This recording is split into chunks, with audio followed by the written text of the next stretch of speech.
on se dirige vers un procès du harcèlement au travail dans l'affaire de la vague de suicides chez France Télécom. On en discute avec vos invités, Perrine.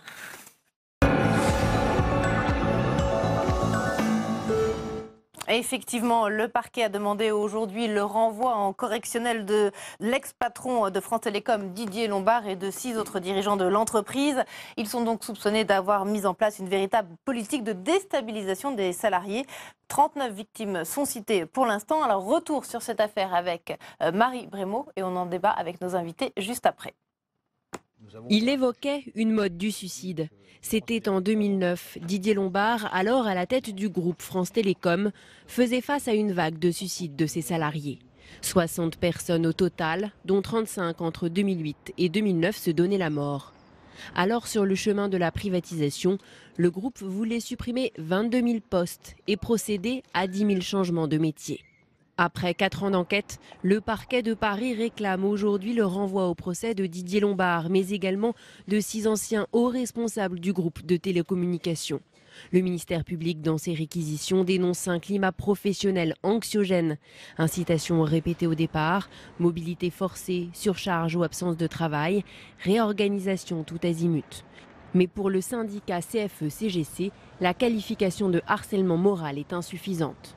Nous demandons à ce qu'il y ait une requalification en mise en danger de la vie d'autrui et homicide involontaire au regard de la gravité des faits, au regard de la violence sociale que ces dirigeants ont exercée. France Télécom, un nom désormais associé à la souffrance au travail. Première entreprise du CAC 40 à avoir été mise en examen pour harcèlement moral. Ce serait donc effectivement la première affaire de harcèlement à grande échelle jugée dans une entreprise de cette taille. On en discute ce soir avec 4 invités en plateau. Tout d'abord Valérie Duez-Ruf, bonsoir. Bonsoir. Merci d'être avec nous. Vous êtes avocate au barreau de Paris et de Madrid et vous êtes spécialiste des risques psychosociaux. Avec nous également Arnaud Mias, vous êtes sociologue du travail, vous enseignez, bonsoir, à Paris-Dauphine et vous êtes auteur d'un livre qui s'appelle Les risques professionnels. Peut-on soigner le travail? C'est aux éditions Ellipse. Jean-Louis Lascou, bonsoir. Vous êtes président de l'école professionnelle de la médiation et de la négociation, également vice-président de la chambre professionnelle de la médiation et de la négociation. Merci également d'être avec nous. Et enfin, Patrick Legeron, bonsoir. Bonsoir. Vous êtes psychiatre, fondateur du cabinet Stimulus, spécialiste du burn-out. Et vous êtes également l'auteur d'un livre qui s'appelle Le stress au travail, un enjeu de santé. Et c'est aux éditions Odile Jacob. D'abord sur l'affaire France Télécom, de telles réquisitions contre une société du CAC 40, c'est quand même assez exceptionnel en France. Peut-être commencer avec vous, spécialiste du droit en la question. C'est vrai que c'est une première, mais il y a quand même d'autres entreprises comme Renault qui ont rencontré des problèmes assez graves dans leur entreprise. Donc il est mais pas à cette échelle peut-être. Pas à cette échelle, non, fort heureusement. Mais il est à craindre que ça initie un mouvement. Je vous ai vu regarder avec attention tout à l'heure le reportage, notamment l'intervention du syndicaliste sur la définition effectivement du harcèlement moral. Est-ce qu'on parle de harcèlement moral dans le cas de France Télécom? Est-ce que ça vous semble adapté? Alors, je ne connais pas le dossier, je ne connais pas le fond du dossier, donc il me serait difficile de me prononcer. Compte tenu de tous les éléments qui ont pu fuiter dans la presse, des éléments notamment de l'instruction, il me semble assez clair qu'il s'agit de faits de harcèlement. Mais bon, sous réserve effectivement d'une analyse plus approfondie. On peut peut-être effectivement commencer par définir ce que c'est le harcèlement moral. Arnaud Mias, je ne sais pas qui veut commencer. C'est-à-dire que il y a plusieurs.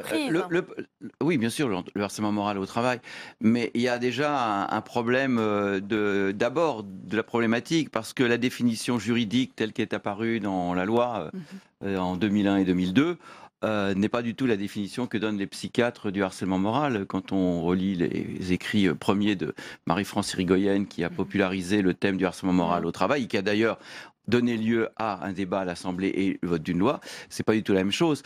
Le harcèlement moral, pour un psychiatre, c'est des comportements individuels, de face à face entre individus, avec une structure psychologique très particulière de la part du harceleur, qu'on appelle le pervers narcissique, qui prend un vrai plaisir à faire souffrir la personne, et voilà. Alors que là, on est dans quelque chose de beaucoup plus collectif, et c'est vrai que juridiquement, on arrive même à comprendre qu'il peut y avoir des harcèlements dans l'organisation du travail, donc c'est plus un qu'un individu, c'est une organisation. Donc en fait, il y a quelque chose qui correspond pas aux mêmes définitions. Je crois que la problématique, c'est pas tellement les mots qu'on va utiliser, c'est la réalité qu'aujourd'hui, il y a des environnements de travail, il y a des restructurations, il y a des changements dans les milieux professionnels qui impactent fortement le psychisme humain, qui mettent en danger la santé. Et moi, ce qui me désole un petit peu, c'est que tous ces thèmes vont, là on parlait beaucoup du harcèlement, on en parlait beaucoup moins, on en reparle aujourd'hui, on a parlé des suicides, on parle aujourd'hui énormément du burn-out.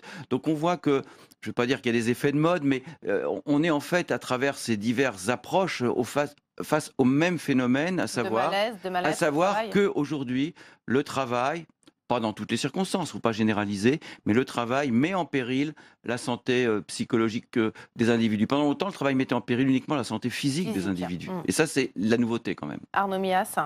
Oui, peut-être deux choses. Sur le harcèlement moral, c'est aussi une manière pour le droit de se saisir de ces questions de santé au travail. Et finalement, les armes judiciaires sont assez limitées pour aborder ces questions de souffrance au travail, de santé au travail. Donc le harcèlement moral, c'est une manière, effectivement, je rejoins tout à fait ce qui vient d'être dit, c'est une manière aussi, finalement, de tirer un fil pour aborder, pour traiter de cette question-là. Et là, dans les tribunaux, ça sera le harcèlement moral. Mais au fond, la question, c'est celle de l'organisation du travail. De ce point de vue-là, France Télécom, aujourd'hui, ça fait pas mal d'années que l'on parle, ça revient dans l'actualité. Oui. Mais c'est quand même un cas qui très extrême, très, très singulier, à partir duquel il est difficile de généraliser. Mais qui, en même temps, fait comprendre aussi que l'organisation du travail peut être absolument délétère, que des façons de faire du management peuvent être particulièrement délétères pour la santé au travail. Oui, je crois qu'en fait, la définition du harcèlement moral pose d'autres questions aujourd'hui, parce que les gens qui se plaignent d'être harcelés, en fait, se plaignent peut-être d'un changement de mode de fonctionnement dans les rapports humains. Ils ne veulent plus être managés comme ils ont été managés antérieurement. C'est des changements de rapport à l'autorité. Ils ne veulent plus, les personnes ne veulent plus être dirigées. On le voit même globalement dans le pays. Des gens qui protestent, qui manifestent, ce sont des gens qui... un lien avec les récentes manifestations. Bien sûr, mais parce que c'est un rapport à l'autorité qui est changé, qui est bouleversé.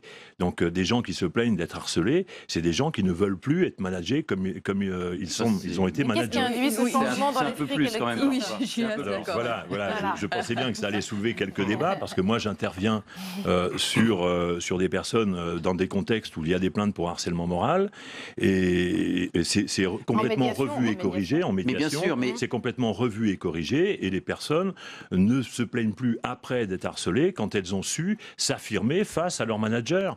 La question de savoir comment on organise les entreprises, c'était une évolution, effectivement, France Télécom, c'était une évolution d'organisation, mais c'était aussi et surtout une manière de faire passer des directives, une manière de se comporter dans le management des hommes. Et c'est surtout ça qui pose problème. C'est pas la manière dont les gens vivent le management. Il y a quand même quelque chose dont on n'a pas suffisamment parlé, c'est qu'au même moment, deux grands téléopérateurs se restructuraient en Europe, c'est-à-dire Deutsche Telekom et Telefonica en Espagne, et confrontés aux mêmes difficultés, c'est-à-dire qu'il fallait en effet passer, du fixe à l'Internet, au mobile, avec des grandes restructurations. Mais les drames humains n'ont pas eu lieu. Ils sont survenus qu'à France Télécom. Donc la problématique, et je crois d'ailleurs dans le rapport d'instruction, c'est dit clairement, c'est pas que l'entreprise soit engagée dans des grands changements, c'était une nécessité sans doute économique pour l'entreprise, mais c'est que le facteur humain a été complètement négligé. Rendez-vous compte qu'il y avait des centaines de consultants de ces grands cabinets qui restructurent les entreprises et qui, eux, n'avaient comme idée en tête que des chiffres, la performance, l'économie, comment bouger les pions, les gens, etc. Mais le facteur humain, c'est-à-dire à quel point cela allait impacter, le psychisme humain, ça a été complètement négligé. C'est quand même la grande erreur. Et aujourd'hui, ce qu'il faut reconnaître, parce que France Télécom, c'est la partie visible d'un iceberg beaucoup plus grand. Mais ça a sans doute aussi permis une certaine prise de conscience, non? Certainement. Valérie Duesruff. Bien sûr. Alors, je pense que ce qui est en cause là, ce sont les méthodes managériales, clairement, qui ont été mises en œuvre au sein de la société. On est bien d'accord. Voilà. Ce ne sont pas les décisions de... C'est pas l'organisation à proprement parler. C'est absolument Exactement. tout ce qui est le management. C'est ce que je disais, c'est pas le changement lui-même. Alors, conduire un changement. Il surgit soudainement un autre problème, c'est celui d'appeler une chose en médicalisant les comportements humains. Ça, c'est encore un autre problème. C'est-à-dire qu'en fait, en amenant les personnes à croire qu'elles sont malades, on en fait des personnes malades. Et ça, je pense que ça, c'est encore plus grave. J'ai encore une consultation hospitalière, un service universitaire de psychiatrie, et je vois des gens quand même qui viennent me voir en consultation, pas par plaisir, et ne sont pas des malades imaginaires. Il y a des gens qui sont détruits psychologiquement. Il y a des gens qui sont détruits psychologiquement. Une analyse assez rapide fait apparaître que les causes sont essentiellement d'ordre professionnel, c'est-à-dire des techniques de management. Comment pouvez-vous dire assurément qu'il s'agit de causes professionnelles? Et vous ne pouvez pas identifier quel est le champ de la vie d'une personne, quelle est la part du personnel, du social ou du professionnel. C'est pas parce qu'une personne va dire qu'elle souffre. La vie du psychiatre, la vie de l'avocate et la vie du médiateur. Pardon, mais sans être psychiatre clinicienne, je constate les clients qui viennent à mon cabinet, qui sont des salariés, parfois même des cadres dirigeants de très haut niveau, qui sont en burn-out. Et on voit, je ne suis pas médecin, mais je vois, je les entends et je ressens leur mal-être. Et il est indéniable, en tout cas ceux qui viennent me voir, je cherche un petit peu à connaître l'origine de leur malaise, et bien souvent c'est d'origine exclusivement professionnelle. Donc on peut dire, essayer de trouver, enfin je ne sais pas ce que vous en pensez. Exclusivement, je n'irai pas dire jusque-là, parce que vous savez, les souffrances psychologiques sont souvent multifactorielles. Il y a d'abord des aspects personnels. On sait bien que quelqu'un, si dans son enfance a fait une dépression, va être plus sensible plus tard. Donc il y a des facteurs individuels, et je rejoins ce que vous dites, mais quand même on observe, et les études quand même qui pullulent à travers le monde montrent clairement aujourd'hui, à travers des modèles scientifiquement établis, qu'il y a des environnements de travail qui contribuent fortement, dont la contribution est très forte, à défaut d'être exclusive, à faire apparaître de véritables pathologies mentales. Maintenant, c'est un fait établi, de même qu'on sait que fumer a des répercussions sur le cœur. Ce sont des évidences scientifiques suffisamment établies. Alors après, je suis d'accord avec vous, il y a énormément de situations dans lesquelles il est difficile de démêler la part du personnel et du professionnel, et également des situations difficiles dans lesquelles, en tant que médecin, et l'Académie de médecine vient de publier un rapport il y a quelques mois seulement sur le burn-out, par exemple, dans lesquels on montrait qu'il est très difficile de savoir ce qu'est simplement le mal-être, qui est quand même une souffrance. Le mal-être, vous savez, pour l'OMS, la santé mentale, c'est aussi l'absence de mal-être, c'est pas simplement l'absence de maladie, c'est un état de bien-être, donc un mal-être ou une véritable pathologie. Et on a des zones dans lesquelles ce ne sont pas forcément des pathologies, mais du mal-être au travail. Et il y a beaucoup de gens qui sont mal au travail, même s'ils ne sont pas psychiatriquement complètement atteints. Et donc, c'est quand même quelque chose d'important à souligner, et qu'aujourd'hui, ça croît. Tous les indicateurs, la dernière étude de l'Institut de veille sanitaire montre que ces problématiques sont en croissance régulière dans notre pays. Alors, c'est la question que je voulais vous poser justement, Arnaud Mias. Est-ce que c'est un phénomène en progression, ou alors on en parle plus parce que c'est mieux détecté, dépisté, je ne sais pas? On voit quand même des évolutions. Aussi, oui, mais disons qu'on a quand même un regard, quand on regarde des enquêtes statistiques, on a des données statistiques qui donnent à voir, alors non pas les états de souffrance individuels, mais plus les conditions de travail et les conditions liées à l'organisation du travail, de l'autonomie dans le travail, de la pression temporelle à laquelle on fait face, et au-delà des questions de conciliation entre vie professionnelle et vie familiale. Il y a deux choses qui apparaissent assez nettement. C'est dans ces toutes dernières années, une régression de l'autonomie dans le travail, avec disons qu'une intensité du travail qui est restée la même, mais à un niveau élevé. Donc, qui est plutôt alarmant de ce point de vue-là dans l'évolution de la situation française. Et au regard aussi des autres pays européens, à niveau de développement, de performance économique équivalente, on a quand même une situation française qui est particulièrement dégradée en termes de qualité du travail, en termes de plus faible autonomie dans le travail. Une manière de concevoir le travail, d'organiser, sans doute lié aux relations hiérarchiques. Non, puis un des facteurs essentiels qui est souligné aussi par beaucoup d'études, c'est quand même la grande faiblesse du management français. La plupart des managers français ne sont absolument pas formés à gérer des hommes, ils sont formés à gérer des tableaux Excel, et des chiffres à remplir, et donc il y a une grande faiblesse managériale. Et quand vous faites allusion à la faiblesse française, là encore, la Commission européenne publie régulièrement, à travers son agence sur santé et sécurité au travail qui est à Bilbao. Elle publie régulièrement des états de chacun des pays membres de l'Union, auxquels elle ajoute la Suisse, la Norvège pour inclure d'autres pays européens. Eh bien, on s'aperçoit que la France est souvent dans le peloton de queue en termes de prise en compte de cette réalité, c'est-à-dire d'être encore beaucoup dans le déni, dans beaucoup de considérer que ce sont des faiblesses des individus qui n'arrivent pas à s'adapter à des environnements qui changent, au lieu de s'interroger sur l'organisation, et en termes d'actions mises en place. Nous sommes très mal placés, nous sommes dans le peloton de queue. C'est ce que vous constatez aussi en médiation ? Mais ce qu'on constate en médiation, c'est tout simplement que les gens, les personnes ne savent pas. C'est bien ça, ne savent pas être en relation, ne savent pas bien forcément communiquer. Il y a des évolutions avec tous les moyens technologiques, c'est tout récent, c'est neuf dans la vie humaine. Les personnes sont confrontées à complètement une autre manière de travailler, une autre manière d'être en relation, et les managers aussi ont des pressions. Donc bien sûr, que moi je trouve qu'il y a un mauvais procès qui est en train de s'enclencher en amenant les personnes de France Télécom sur le terrain de homicide involontaire, mise en danger de la vie d'autrui. Je trouve ça très très grave que des personnes puissent concevoir ce genre de choses, à agresser d'autres personnes. C'est de très mauvais procès. Le problème, il n'est pas sur ces personnes, c'est qu'elles ont fait. Il est tout simplement que le système a généré ce genre de situation et que ces personnes ont été embringuées et n'ont pas su. Elles n'ont pas su, parce que s'ils avaient su faire autrement, vous croyez qu'ils n'auraient pas fait autrement ? Non. Donc ils ne sont pas responsables, selon vous ? C'est pas une question de ne pas être... Je ne parle pas en termes de responsabilité juridique, parce qu'on va chercher la responsabilité judiciaire. Moi, je parle en termes de savoir-faire. Il faut apprendre aux gens. Maintenant, on sait que ce qu'ils ont fait n'était pas acceptable. Maintenant, ils ne savaient pas faire. On va les condamner, ça va amener à quoi ? Il faut condamner la manière de faire. Vous savez peut-être faire, non, Valérie Duez-Ruffe, non ? Non. Alors, moi, je suis tout à fait d'accord avec vous. Je pense qu'il faut vraiment repenser le modèle social. Il faut, je pense, considérer davantage les ressources humaines comme des vraies ressources, comme une vraie richesse, et replacer finalement l'humain. Elles sont trop absentes aujourd'hui des sociétés, des entreprises françaises. Elles sont pas valorisées. Ce sont des ressources qui sont interchangeables. Et je pense qu'il faut vraiment remettre l'humain et en fait considérer l'humain comme un variable, finalement comme une variable de l'économie, du capital. Arnaud Mias, vous êtes...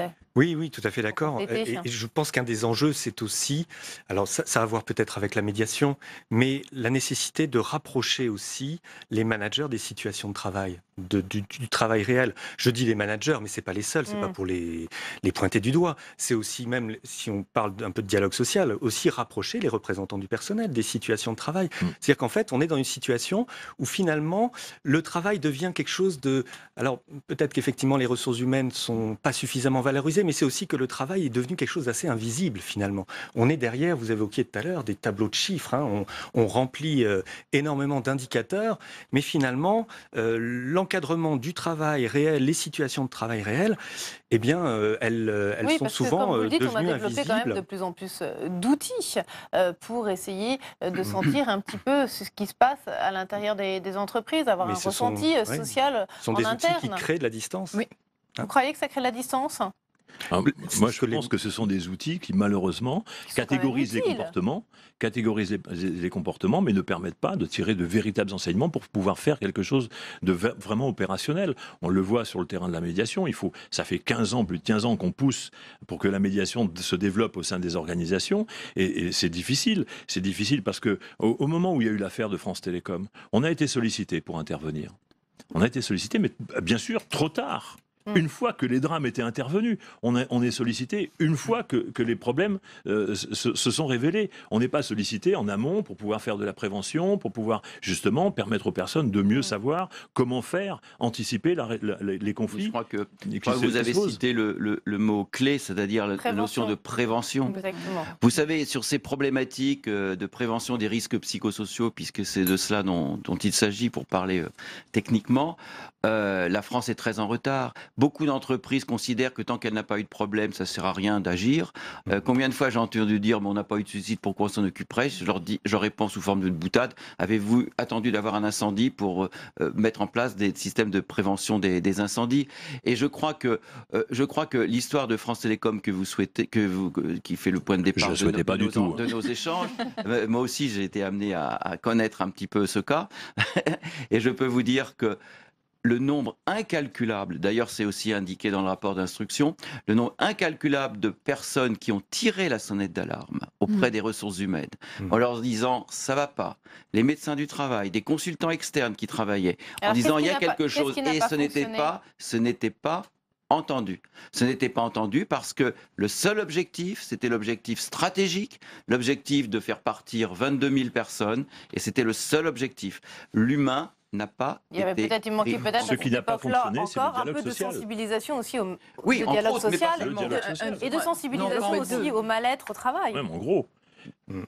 Le dialogue social, s'il avait fonctionné, si dans le CHSCT, si les délégués du personnel avaient été écoutés, bien sûr que probablement que les choses ne seraient pas passées comme ça. Mais le problème, c'est qu'une entreprise ne fonctionne pas de cette manière-là. Il y a des impératifs qui sont donnés bien au-delà des dirigeants qui sont concernés et qui vont être mis en cause maintenant. C'est pour ça que moi je me dis, c'est pas la solution qui est adoptée, c'est pas la bonne solution. Oui, Arnaud Mias. Mais ce serait quoi la bonne solution? Disons que la solution, je pense qu'elle est beaucoup d'entreprises la recherche finalement. Là, on a une initiative judiciaire qui fait porter le regard pas mal d'années en arrière. Depuis, il s'est passé des choses. Oui, on voit quand même que du chemin a été parcouru. Oui, alors... Après, il faudrait être capable de l'évaluer véritablement. Mais disons que des initiatives sont prises, des expérimentations sont mises en place pour essayer de faire face à cet enjeu en particulier de la question de la qualité du travail. Comment améliorer la qualité du travail? Je ne parle pas de la qualité de vie au travail, c'est encore autre chose, mais de la qualité du travail. Il y a des choses qui sont expérimentées. Il y a quelque chose qui est fait du côté de chez Renault, dans l'établissement de Flins, par l'équipe d'Yves-Clos, pour essayer d'envisager une autre façon d'aborder, de discuter des situations de travail. Je dis discuter parce que ça prend une forme qui n'est pas celle du dialogue social traditionnel avec les représentants du personnel traditionnel, mais quelque chose qui s'invente un peu. Et puis dans d'autres entreprises, ce sera plutôt des initiatives qui vont chercher à évaluer, à anticiper l'impact des projets managériaux. Se dire, au fond, d'inciter tous les managers, tous les porteurs de projets à essayer d'avoir le réflexe d'anticiper les effets de leurs projets sur les situations de travail, sur les contraintes et les ressources de leurs collaborateurs, de leurs subordonnés. Donc il faut poursuivre cette sensibilisation. Quels effets ça rentre. Ce qui est quand même assez dommage aujourd'hui, c'est de constater d'abord que ces thématiques sont connues depuis pas mal de temps. Et dans les pays plus en avance que nous, c'est-à-dire l'Europe du Nord, elles sont connues depuis 30 ans. Depuis 30 ans. Je vous signale que c'est en 1977 que les partenaires sociaux danois signaient des accords sur la prévention du stress au travail. 1977. L'accord national interprofessionnel en France a été signé en 2008, donc ça montre un petit peu les choses. Et les pays d'Europe du Nord et aussi toutes les recherches, car il y a énormément de recherches sur ces problématiques, ont défini ce qu'on peut appeler des bonnes pratiques. C'est-à-dire qu'elles ont bien codifié, et en particulier ce que vous soulignez, c'est-à-dire ce qu'on appelle des études d'impact humain. C'est-à-dire que quand on met en place une restructuration, un changement, quand on déstabilise un environnement, eh bien évidemment on étudie l'impact financier, l'impact technique, mais il faut voir l'impact sur les hommes et il faut l'anticiper pour éventuellement le prévenir et agir. Ça, c'est ce que font les pays bien plus en avance que nous. Et c'est ce que font les pays moi, je trouve au ça Québec, dommage etc. à chaque fois qu'on dise qu'en France, on est en retard. Mais c'est pas moi qui le dis, c'est la Commission européenne, ce sont les agences internationales. Alors, pour conclure, moi je rejoins tout à fait, je pense que là on est tout à fait d'accord, tous les quatre autour de la table, pour dire que la prévention est essentielle, que ce soit à tous les niveaux. Moi, par exemple, en tant qu'avocate, je considère aussi qu'il ne faut pas qu'on arrive une fois que la maison a brûlé. Il faut qu'on soit là en anticipation, en prévention, en accompagnement des clients. Eh bien, Arnaud Mias, dernier mot. Non, c'était pour dire oui, qu'il faut sans doute réinventer une façon de discuter du travail, de redonner prise sur le travail, et que ce dialogue ait des effets, parce que ça peut aussi avoir des effets délétères, toutes ces expérimentations, ces initiatives, si derrière, les situations de travail ne sont pas améliorées, si c'est juste pour inventer de nouveaux dispositifs managériaux. En tout cas, l'affaire Transtélécom, à mon avis, devrait être enseignée dans toutes les écoles de management. Très bien. Écoutez, en tout cas, il faut que le dialogue se poursuive. Merci à tous les quatre. Merci.